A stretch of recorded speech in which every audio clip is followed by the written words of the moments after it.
MisFitNation. MisFitNation. We are a show founded by veterans and hosted by veterans and a military spouse. Our mission is to get people to tell their story to the world. If you're an author, share your tips with the Misfit Nation. If you're a musician or actor, our audience needs to know how they too can get into the business. Coaches, we love our coaches. Come on, share some of your tips with the audience to help them become better versions of themselves. If you're a corporate leader or an entrepreneur, come on and share how you did it and how hard you have fought for success. If you're a veteran, first responder, or Gold Star family, we would love to have you come on and just share your story with the Misfit Nation. We always have time for you. Reach out, we will get you on. If you are feeling down, alone, or starting to see the darkness, stop. Think about those who are around you. You are not alone. You will be missed. If you feel like your problems will be a burden to those in your inner circle, or are embarrassed to share that with them, please dial 988. If you are a veteran, take option 1. We need you to keep pushing forward. Don't make a permanent solution to a temporary problem. If you're a new listener,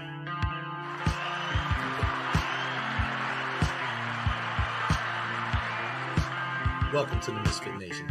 Be sure to subscribe to the show on your favorite podcast apps and also on our YouTube channel at @the_MisfitNation. That's @the_MisfitNation. Subscribe and click the bell. This will keep you up to date with all of our latest episodes and all of our news. You can also find us on Electrocast Media and About Face Radio. This will keep you up, tune in to us, and learn more about our great guests.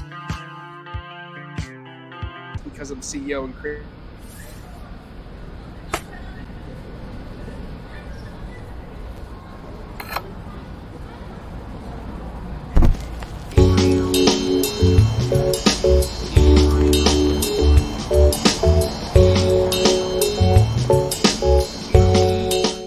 Jake, can you hear us now? Now I got you loud and clear. All right. So welcome, Jake, USMC Veteran, 5-time natural physique champion. It's great to have Ura on here with us. It's always good to have my Marine brothers come on. We served at different times, but I was got to operate with 2 Marines in Ramadi while you were in the Pacific doing exotic things in the Pacific Ocean. We were in the beautiful downtown Ramadi. So welcome to the show, Jake. Oh, it's good to be here, man, and that you're with 2-4. Even better, Rich. Thanks for having me on, brother. Semper Fi. As soon as I seen you on the pod matches, I got to get this dude on here and try to go live with him. And all the stars aligned, and we were able to get on here. So thank you for adjusting your schedule and both our schedules, really, and coming on here. Likewise, brother. Thanks for having me and appreciate the invitation. So if you don't mind, Jake, give us a little background of you from as far back as you want to go to through your time in the Corps to how we got to where we are now. Yeah, sure. I grew up in New Orleans. That's where I'm from, born and raised.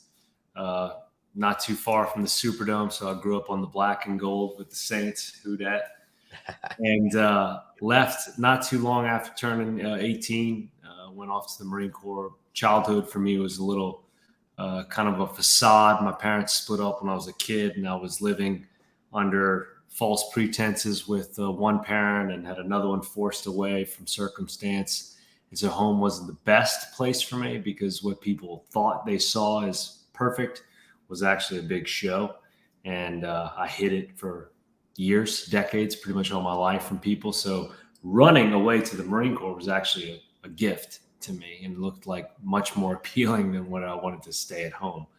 So found myself there, loved it, loved being a Marine, bought into the warrior code and ethos and the brotherhood and just the ideology and history of everything, and found myself for 2 years working security forces, which is not what I wanted to do. It was 2003 when I enlisted. I wanted to go straight to the desert. Didn't get my way. Was under the influence of a recruiter. He was doing his job, blah, blah, blah. But I ended up finding my way to the fleet in 2005, went on that MEU to Okinawa. I had a blast there in the Philippines, working with some of the Filipino army there, looking for, Abu Sayyaf and the jungles that were tramping around at the time. But it wasn't what I wanted out of it, so to speak, for what I had originally enlisted for. But I made great friends, had great memories, got to do some cool stuff, and certainly carried what I learned from there for the rest of my life. And I'll always be a Green Marine. But what came after that was a disconnect from society that I did not foresee coming, because the Marine Corps built within me an identity that I did not have before. And I didn't realize how much of that identity I was really clung to until I left and no longer had it, right? I loved being a Marine, Rich. I loved carrying that purpose every single day, waking up, no matter what the mission was, no matter where we were. I always knew what I was doing because I was a Marine. And that meant being great. It meant having honor and courage and commitment every single day, and not just for the name tapes on my chest, but for the 200 some odd years of people that had done that before us. It was always something to say, it's my turn, it's my time to put my signature and memory and lasting bit of, something on this same colors that these other people have done so before us.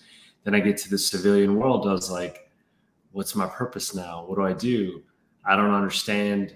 I can't hold a job because I don't have a diploma, even though I was making billion-dollar phone calls as a teenager a few years ago. And then now I can't have a beer. This is weird. And I was walking down the street with a gun. I don't understand that world. And the world didn't understand me. So I was mad and I was angry and I was confused. And I took all that anger and confusion out on myself by way of, succumbing to pleasurable company over and over and over with a insatiable lust. Same thing with substance and drinks and experiences and food and anything that I could use to not feel reality in every facet of life. So I took every job I could get, tried to go back to school, didn't work too well. I didn't want to be there. I didn't find school very interesting. I just saw it as a means to an institutionalized need.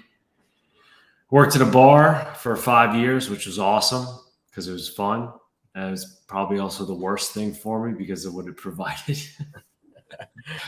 But I wouldn't change it for the world. I was with a great group of guys and people all around and had plenty of love and good times. But still, it was masking a lot of pain for me. And then found myself in the oil field not too long after that. It was an easy transition of work because you got to wear protective equipment. It's dangerous. We speak a different language. The vernacular is a form of English, even though it's not what English people most think. But nobody's shooting at you, so it's kind of cool. All the terminology is maritime and nautical. You curse a lot. There's a hierarchical rank structure with, warning orders and chant. I was like, I could do this pretty well. You fly there in a helicopter. You go through the helo dunker again. I was like, yeah, this is great. Did that for a few years and loved it. And unfortunately got laid off during a recession or crash in the market we had in 2015. And I thought I was going to be doing that for a while or for life. I saw a career trajectory there. I still didn't have a college diploma. I was making six figures. I was like, okay, they can turn this into something pretty lucrative here. This isn't bad. And then lost that and finally said, okay, I need to go back to school. I'm feeling this call. Let me figure this out. I went down to one of my family's places in Mexico. My mother is actually from Mexico, if you believe that. Most people don't. At least not by how I look and talk. And I went down there to regroup and collect my thoughts. I was with a girlfriend at the time. We broke up. I was in a mess. I needed to find myself. So I was down there. I literally shut the world out, disconnected from everything, and kind of got a vision. And that vision was to go to New York and to go to school in New York, which is the absolute long shot of long shots, given where it had been. I'd never lived there, the difficulty of getting into the school I was trying to go to, the money that would be required, everything was just to the max, which if anybody that knows me that does would probably say that's typical Jake, like going for the absolute most extreme situation undeservingly and against all odds, but that's the one. So I applied to the Fashion Institute of Technology in Manhattan, and they laughed at me a few times because my grades were so bad from transferring from LSU, which is where I'd been before, and I had almost 30 credit hours, but a 1.1, 1.2 GPA or something just abysmal like that. And I asked, is there any way I could get in? What could I do? if I did well, they're like, well, you could come here and take courses as a non-matriculating student. And if you do well enough after several semesters, maybe we'll let you in. I was like, well, what if I come there and make straight A's? How long would it take? They're like, well, that's pretty ambitious and lofty considering how hard it is to get in here and then the difficulty of being here. I was like, can it be done? Just tell me that. And they're like, technically, sure. Like, we'll bite. You're going to come here and make straight A's? Yeah, go for it. We'll honor you if you can do a couple of semesters. And I was like, I'll see you in January. I went there. I never made straight A's in my life, Rich. And, 16 hours later, first semester, straight A's. And my parents were laughing. They're like, it could have saved us a lot of time and trouble if you would have just done this 15 years ago, 10 years ago. So that was that. A couple of semesters of that, I got accepted. I went straight A's all the way through. The whole time I was there, I graduated second out of 2000 as a salutatorian. And again, my parents were like, what the hell? Went from there to work for Ralph Lauren as a global human rights compliance officer. To me, that was my X plus Y equals Z.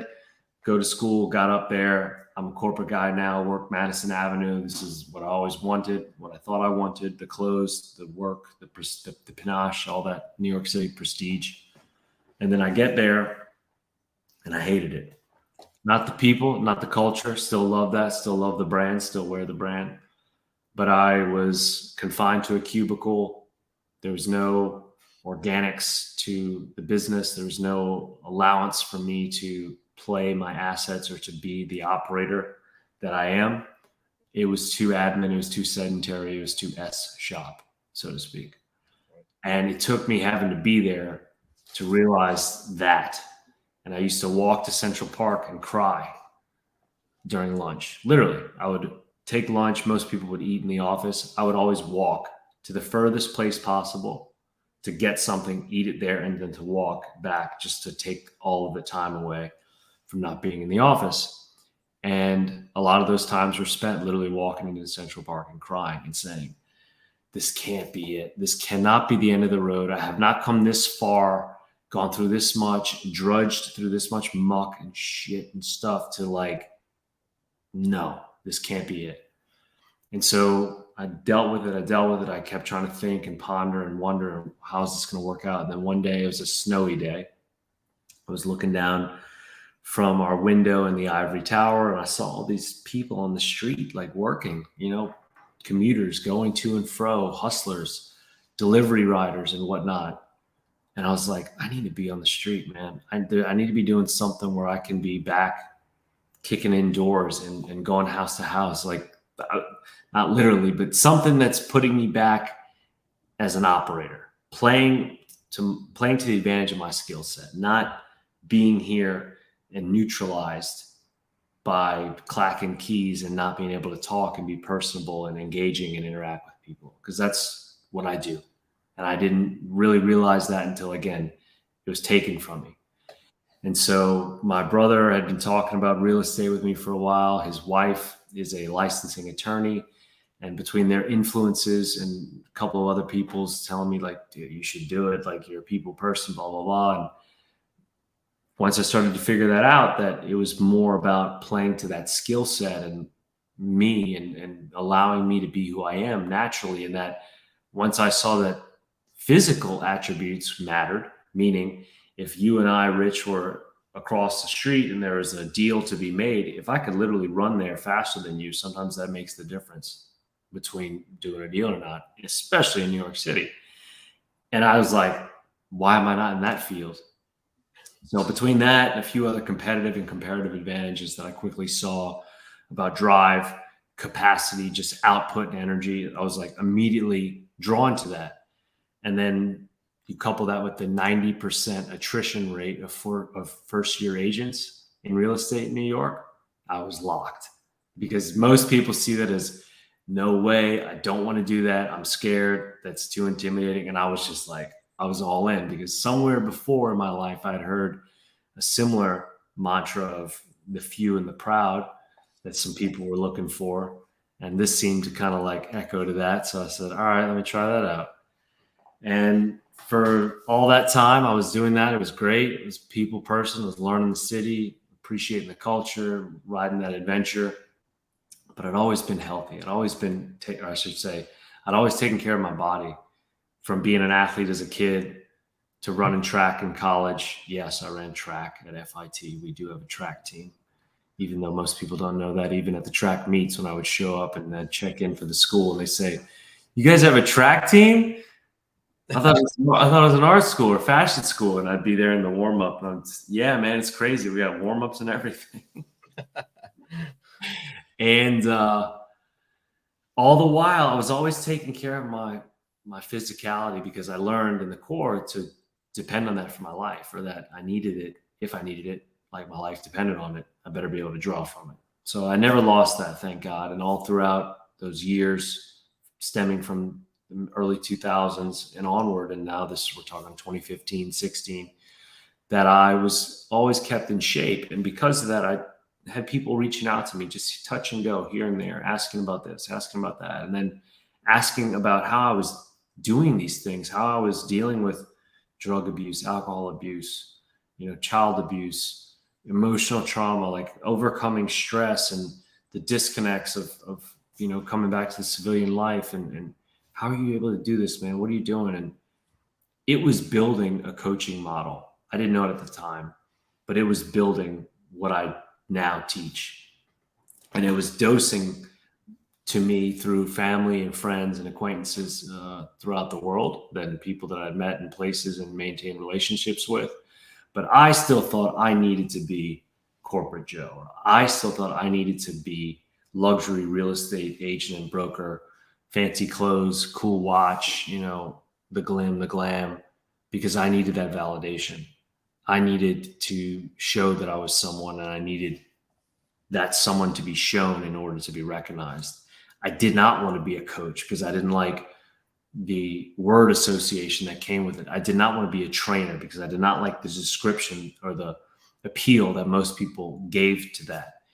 And it took me years, since roughly 2015, of going back and forth with this idea, or having taps on my forehead about it, and multiple career paths, trying to juggle them together. And then while I was working in real estate, I started competing in bodybuilding because I was at a gym one day shooting a video shoot or workout shoot with a friend. And a guy was like, "Hey man, you should try fitness modeling."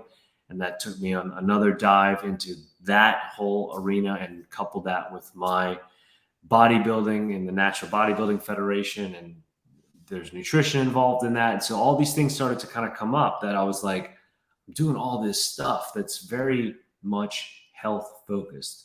It's a lot about mindset. It's a lot about discipline. It's a lot about accountability. It's a lot about choosing purpose over pleasure, understanding what makes you tick and why, and how to overcome adversity, like all this stuff. And here I am trying to, no, but I want to do this.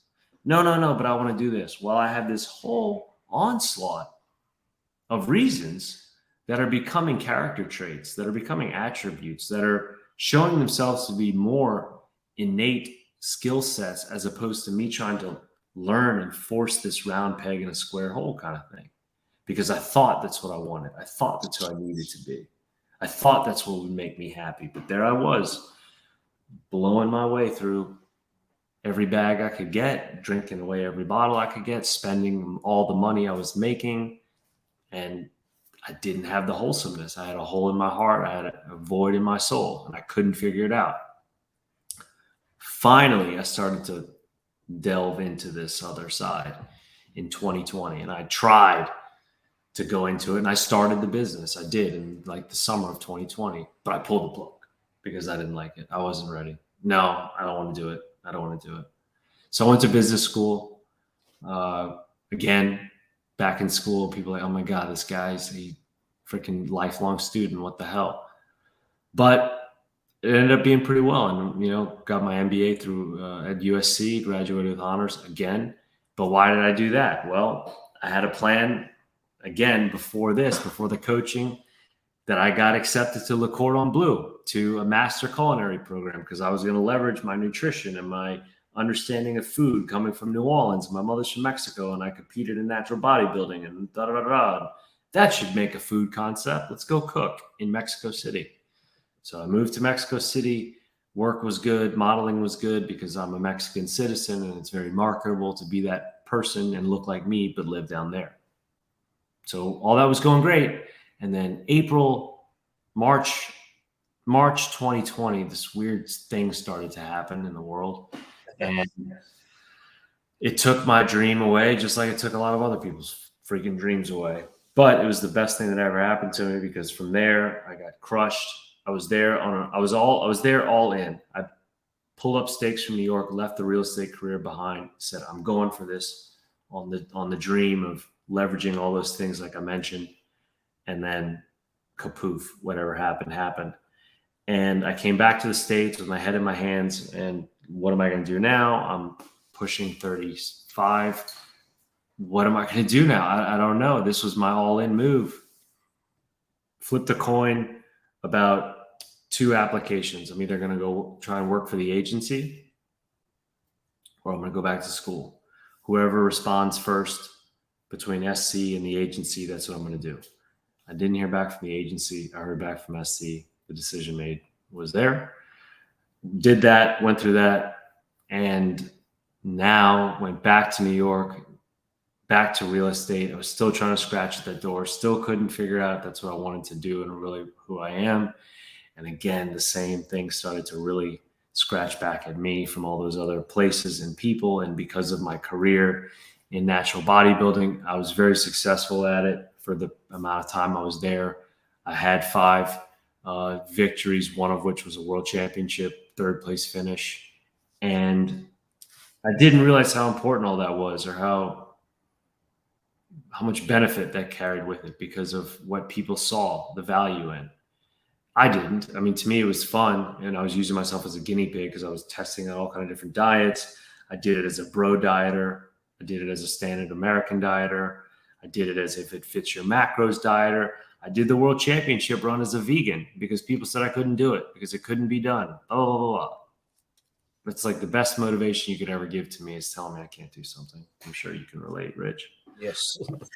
And I had this just momentum that I didn't realize of all these things that, again, had to do with health, my own wellness, my own, intestinal fortitude, understanding how to overcome things, how to deal with problems, how to problem solve, pulling from our core principles of honor, courage, and commitment. And then how this is all about personal growth and development and elite mindset, accountability, et cetera, et cetera.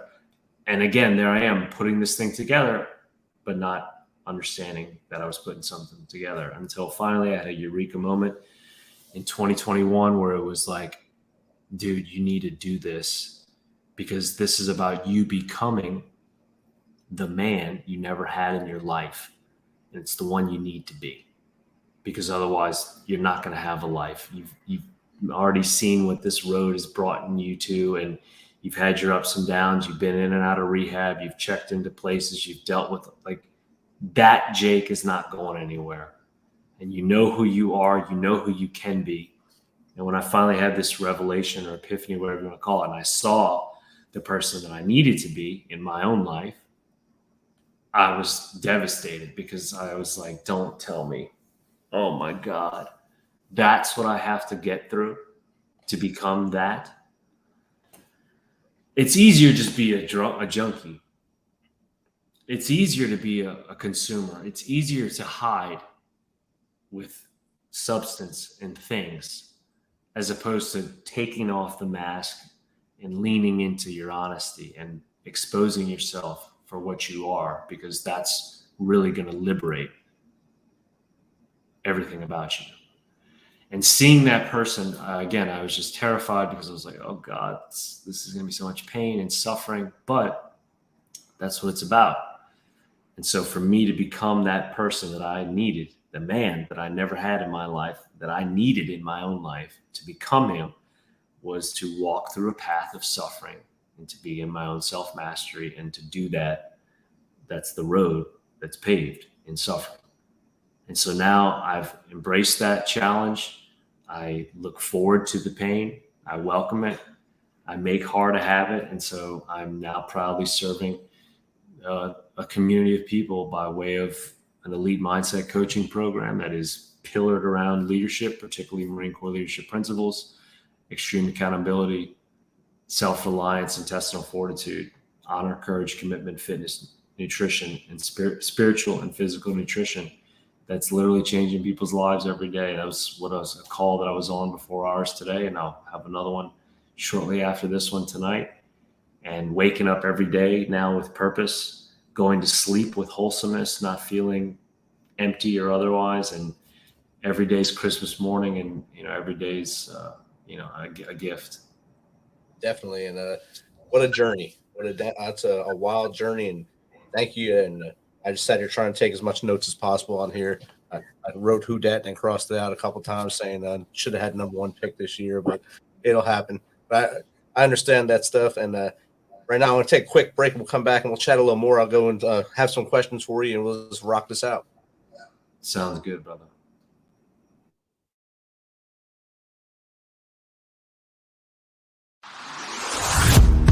Hey, I'm Amanda from Trifecta Fitness. We're proud to be Clarksville's new Get Fit headquarters. Trifecta Fitness is a state-of-the-art spin and strength training studio. Our spin studio is truly one of a kind in this area, complete with 20 state-of-the-art live fitness bikes and an incredible sound system. Our strength training is done in small groups of 6 or fewer, and all of our strength and spin classes are scalable for every level of experience. Come see us in the heart of Clarksville, just behind MAPCO at the corner of Old Trenton Road and Wilma Rudolph Boulevard. Call us for more info at 931-542-6265 or download our Trifecta Fitness app for a full list of upcoming classes.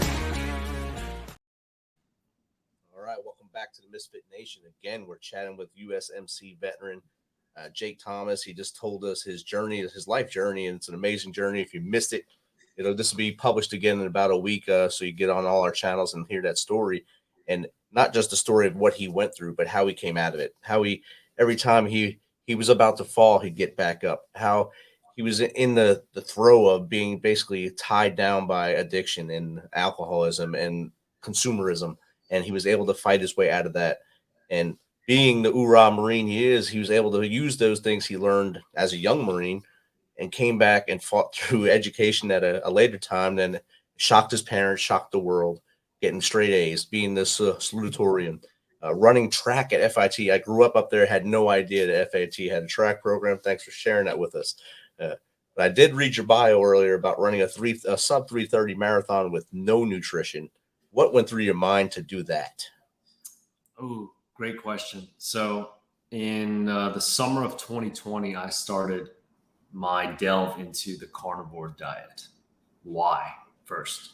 Well, because I just finished my, career at the time of bodybuilding in Physique. And I did that last championship or world championship run as a vegan. And not too long after that, I'd been a vegan for just a little over a year. And I'd always experimented with various diets because as I was coaching people in nutrition, I wanted to come from a place of empathy so that I could understand how they felt, why they felt the way they did, how they were performing, what was affecting them, etc.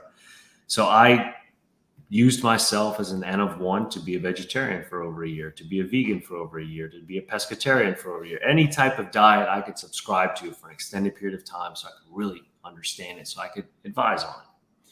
So this friend of mine, a close friend of mine, hits me up with this thing not too long after that last vegan run. And he's like, hey, man, you should try this out. And I'm like, dude, respectfully, I was very egoic. I was like, respectfully, I'm just coming from a world championship. I literally still have the medal around my neck in my mind. And he's like, you should try out this carnivore diet. And I'm like, what could be more opposite than being a vegan than this, And here I am thinking I know a lot about nutritional science and dietetics, which I did do, I guess. And some of those things I thought were dogmatic or absolute. And he tells me this. And I'm like, oh, so it's like keto. And he's like, no, bro, just meat. I'm like, okay, so like keto, but with veggies? No, dude, like just meat. I'm like, okay, whatever. I'll look into it and I'll let you know. I'm always open to ideas. I'll try anything twice, sometimes 5 times. But curious is the word of me, Rich. Curious. Like curiosity is everything to me. And that's my favorite word in the world. It's the word I'll have forever. So if anything, I'm always going to be curious, and I'll ask, and I will ask why before telling why. I will admire before I criticize. So sure enough, I was like, all right, dude, I'll bite. I'll try it for 30 days. Let's see what happens. Sure enough, did the 30 days, felt great, had some cool results, blah, blah, blah, blah, blah. And that just opened this rabbit hole of like continued exploration. So fast forward a few years, I'm still on this carnivore diet, predominantly animal-based diet, meaning 90% of the food I was eating was derived from an animal. I would mix in other things marginally, fruits, occasionally a vegetable, but rarely, and fractional carbohydrates, but also rarely. So I'd finished a half marathon in New Orleans in 2021, the Halloween half, which is super cool because down there, Halloween's a big day for us. Any day to put on costumes and party and have a good time. It's kind of our thing, right? The Saints also play a lot on Halloween night, which is a blast because we all go in costumes to the game. Again, a city that doesn't need an excuse to dress up has the best excuse to dress up. It's freaking great. I took my mother. We picked off Tom Brady with a pick six to win that game at the last play. It was awesome. Yeah. So finished the race, and it was a half, and I ran the half really well, like sub 2 hours or sub 90 minutes rather. And I finished, and I was like, man, I feel really good. I should just run a full one right now. Let me see when the next full marathon is. I've never run a marathon. I've never run more than like 16 miles. And it was November 21st was the next one in Philadelphia. And I just finished Halloween day 31. So I had 21 days, or I guess, 20 days, not counting the race day, to train for this. Kind of short notice if you ask most people. Yes. But I was like, by the way that I felt after the half and by how I'd been training then and how I'd been eating on this diet now for almost 2 years, I was like, I can do this. Like I did the math in my head based on my feeling, based on my performances. Like I was like, this should work. Like I understand. So I trained for it as best I could over 20 days, which isn't a lot. Came to the race, and then I was just thinking like, all right, I'm going to take it a step further. Call from It's Philip. I'm going to call coming in for the show, Jake. Sorry. Press 1. To send a voicemail, press 2. I'm going to run this 3:30 or better because of how I ran the half. I'll just continue that. And if I need to change my splits, like I did the math and I was like, I can do this. I'm going to do it fasted for sure, because that's just how I do all my races and workouts anyway. So I'm going to eat the night before. And then I was like, you know what? I didn't drink any water on the half marathon. I might as well not drink any water on this thing too. Wow. Let's see what happens. So I ate the night before, prepped the day of, had my water and electrolytes in the morning. And then and I actually made some stuff to have with me on the course just for emergency. Like I made my own bone marrow with some raw cream, electrolyte powder in there to make basically like a gel. It's like a carnivore, animal-based gel, as opposed to taking the ones like everybody else had, which are carbohydrate and sugar-based. And I ran the race and I didn't use them. And it was hard, after mile 18, like it got tough for sure. And water would have definitely helped. But my pace was good enough through the first 16 that even though I dropped, I still came in 3:26, no water, no food, no gels, no nothing. That's awesome. I've run my first marathon I ran. I didn't realize I didn't turn my headphones on for 16 miles. So I was all on adrenaline the whole time. So I got to mile 16 and said, my iPod must have died. But then I realized I never turned it on. So it's an amazing thing, the marathon, a great role. And on the line right now is Philip D. Blackman of the Philip D. Blackman Show. And he wants to talk to you here. So, Philip, if you can hear me, jump in. Yeah, I got you. Hey, Rich, man, thanks for bringing me on. Jake, first and foremost, man, Semper Fi, Devil Dog, thank you for your service. Semper Fi, Hoorah, Marine. No, negative, man. I'm just a lowly pissant soldier, but I love my Marines regardless of regardless. I don't come with crayons, but I still love you guys. And man, what a very impactful story. At first, and I appreciate you. It takes a lot of testicular fortitude to come out and share a story like that. And man, thank you for doing so. Jake, the question I had for you, man, because it seems like pretty much tried every diet under the sun, and, you know, every diet's a fad. You know, I've spent 43 years working on my before picture, right? So now I'm on this transition where I'm working on myself. I've lost 60 pounds so far. You know, I'm eating right. I'm eating healthy. I'm high proteins, very, you know, no sugars, no fat, things like that. So out of all the different diets, all the different fads that someone has dared you to try that you tried on your own, man, which one do you, you know, for someone who's not a peak performance athlete like yourself, but they're wanting to make sure their body's getting properly nourished without malnourishment, what is the best way that you would think to tell somebody to go about that? Easy question for me to answer. 100% is the carnivore diet. So if you think about it this way, and why I say that 100%, again, I'm speaking from all the other ones that I've not just done for a week. Like when people say, yeah, try that diet. How long did you do it for? A week, 30 days, a couple of months? I've done all of these for at least a year. My sample size was at least a year. So that's the first separator that anyone that ever tells you about a diet they've subscribed to, ask them for how long they did it. So if you think about all those other diets, think about all of us as infants. If you have kids, you'll know this even better. When your children are feeding on breast milk, on just breast milk, what is breast milk? Why do we have it? Why is it made? Because it is a single source of sustenance to provide a developing infant everything it needs with minimal discard, maximum efficiency, and as little stress on that body as possible. That's the most important thing. Because where am I going to find a woman to let me try that? No, I'm just playing. No, hey, I'm just playing. I know you're serious. You asked for the diet, not the $1 billion. Hey, I'm just playing. But hey, no, I didn't mean to cut you off. But what I would like to hear the rest of this answer. I'm going to jump off so someone else can call in, but I will be tuned back in to hear the rest of your answer. But Jake, again, thank you so much. Rich, God bless you, brother. Appreciate you, PDB. I'll be listening out. All right, bye. Thanks, brother. All right, thanks, PDB, for calling in. Jake, Ed, you can finish your answer now. So, with regards to the diet and why and the breast milk metaphor, if you were to try to find a single source of sustenance on this earth now that can give the human body everything it needs, again, a single source, one thing, not a plate of things, one thing, it's going to be red meat. It's not going to be an avocado. It's not going to be a fruit. It's not going to be a vegetable. If you had to give the body one thing right now to give it the most amount of a nutrient profile, the most amount of nutrient density, meaning it's got all the fat you can get, all the protein you can get, all the micronutrients, the minerals, the enzymes, the amino acids, that panel of elements, it's going to be from that item. At the same time, the benefits you're going to receive from that, the body is going to process it efficiently. There's going to be minimal storage, limited discard, and again, not stressing the body.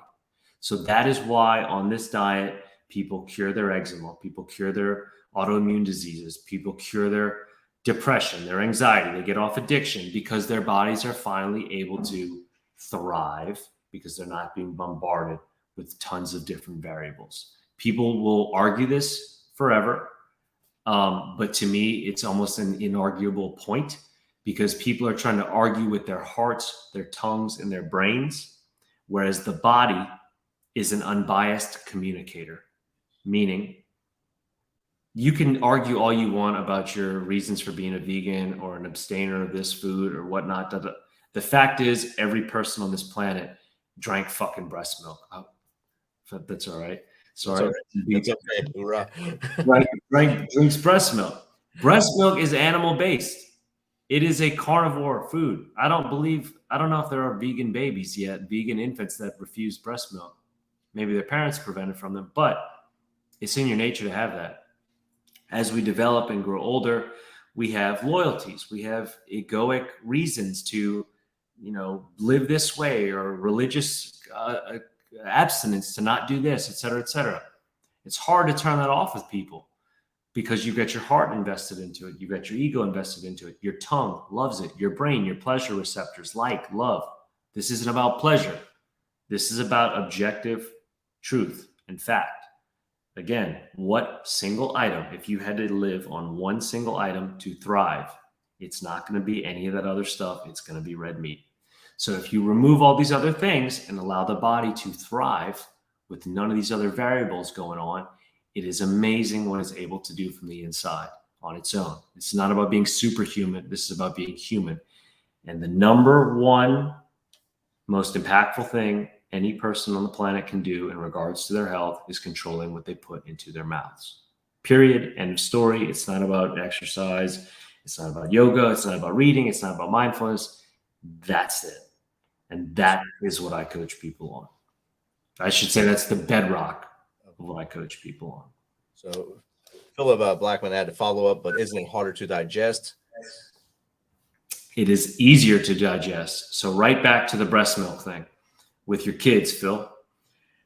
When they're on breast milk, their bowel movements are not that bad.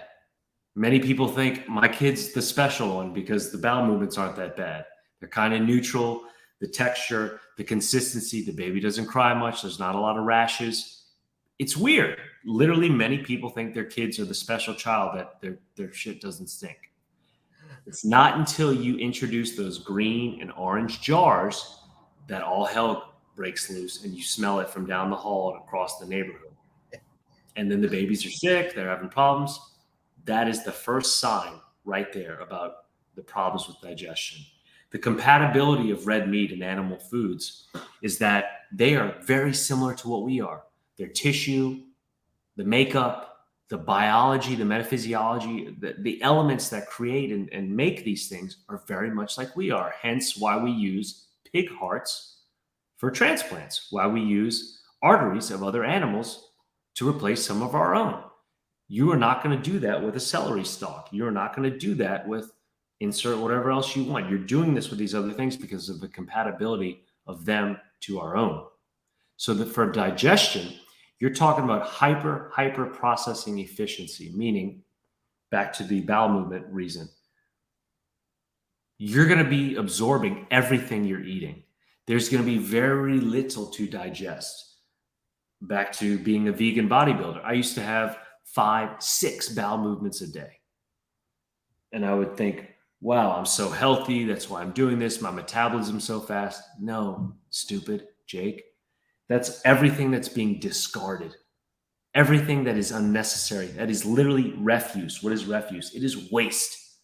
And now, just like the little infants, my bowel movements are extremely infrequent, sometimes as little as once a week. The scent is gone. I have no gas. I have no indigestion ever. I do not have bad breath ever.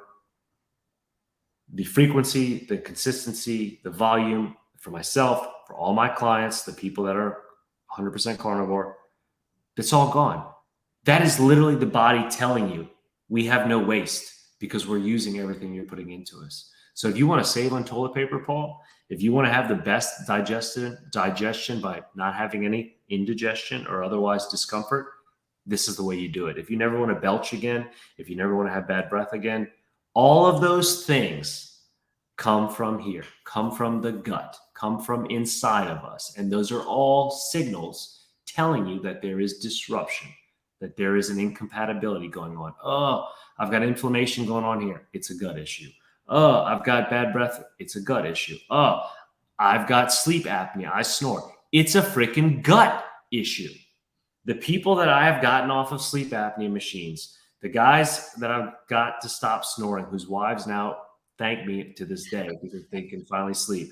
The people that had halitosis that no longer have bad breath. The people that had irritable bowel syndrome that now don't have to use the restroom with fear or can't sit still without being afraid of something happening. Urinary tract problems, prostate inflammation gone. Cancers being gone. Autistic children speaking publicly without fear. People that are prescribed Xanax since their adolescence, 30 years being on these medications, haven't been able to get off of them, no longer taking their prescription drugs. Addicts for decades, no longer having the grip, hold them down. Like, it's right there. Nothing else does this.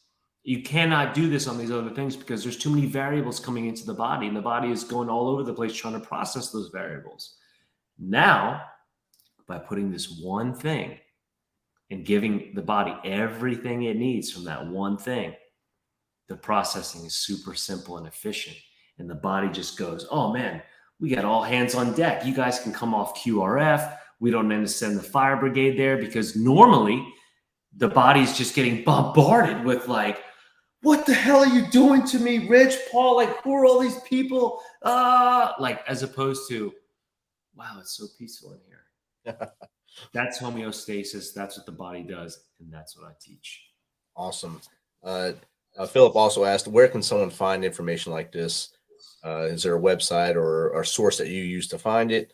And then he also said, vegan babies, laughed, well, at least they know their gender, but not their diet priorities. Yes, you can find all the information at lifelikejake.com. Fill out the application, sign up with me. I'll show you everything you need to know. It is science-based. It's also anecdotally based. A lot of what I teach and draw from is legitimate as far as in nutritional science, dietetics, much of which is conventional. A lot of it now is controversial. However, this is the cusp of what I would call a movement to where people are now not necessarily believing a lot of nutritional science as absolute as what they have in the past. And you can probably see a lot of those trends and debates going on right now between doctors like Sean Baker and Paul Saladino, who are kind of the forefront leaders of the carnivore diet movement. But there are plenty of other thought leaders and creators out there that are doing similar things like I'm doing. And I am just trying to help people expand their own consciousness and understanding in the same way that I have. Awesome. And if you can give tips to people to take that same mentality you have now, and same one I use, the challenge accepted mentality, have that mindset, hey, you can't do this. Okay, I got this. What tips would you give people to lean forward and take that challenge and run with it, just like Barney Stinson used to? Anytime you're met with resistance, that's almost confirmation that you're headed in the right direction. Right. You know, when the world starts to feel like it's coming after you, or people are questioning you, or you seem like the weirdo, or you're getting there. You're starting to scratch at the door. You know, when people start looking at you like, what's wrong with this guy? And why are you like, you're starting to get there. Like, you're starting to arrive. So in those moments, rather than kind of crumble from it or like be afraid, like lean into it and use courage. What is courage? Well, courage is being afraid, acknowledging the fear, yet moving forward in spite of it. So have some courage. We all have courage. It's just knowing how to act in the face of fear. Oh, I'm not afraid of anything. No, then you're a liar. It's okay to be afraid. It's okay to cry. It's okay to scream. It's okay to cower. But just identify that fear, acknowledge it, and move forward in spite of it. I used to be terrified as a kid of werewolves, but I couldn't help but watch the movies. Even if I had to sit there like this and, you know, hide under the covers, like I couldn't help but watch it.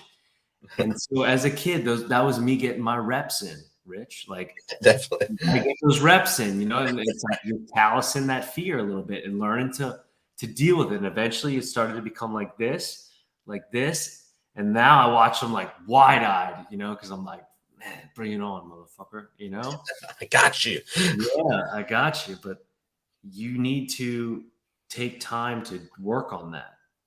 There's trial by fire, but you can also trial by repetition yourself, and you can test that model. You're afraid of public speaking, speak more. You're afraid to be on camera, get on camera more. Whatever your fear is, whatever gives you that anxiety, action is the kryptonite for it. So the more that you can do, the less you're going to dwell on the thought of that fear. Outstanding. Jake, this has been a great conversation. We're about at the time we have to pass off the mic to the next show, but thank you for being flexible and jumping right in to do this today. I think we just started talking a day and a half ago and got this thing going. I'll be glad to have you on again and continue this conversation and see where you're heading in the next direction and how many more people you've helped in the future. Man, it's been a pleasure, Rich. Thank you so much for the opportunity, and thank you for your service, and to everyone else that tuned in for theirs. And to everyone else out there, be well. Awesome. Thank you. Thanks for checking us out and being a part of the Misfit Nation. Don't forget to visit our website at themisfitnation.com. It's themisfitnation.com to catch up on all of our episodes and also to get some of that great Misfit Nation gear. As always, be humble, stay hungry, and keep hustling because we are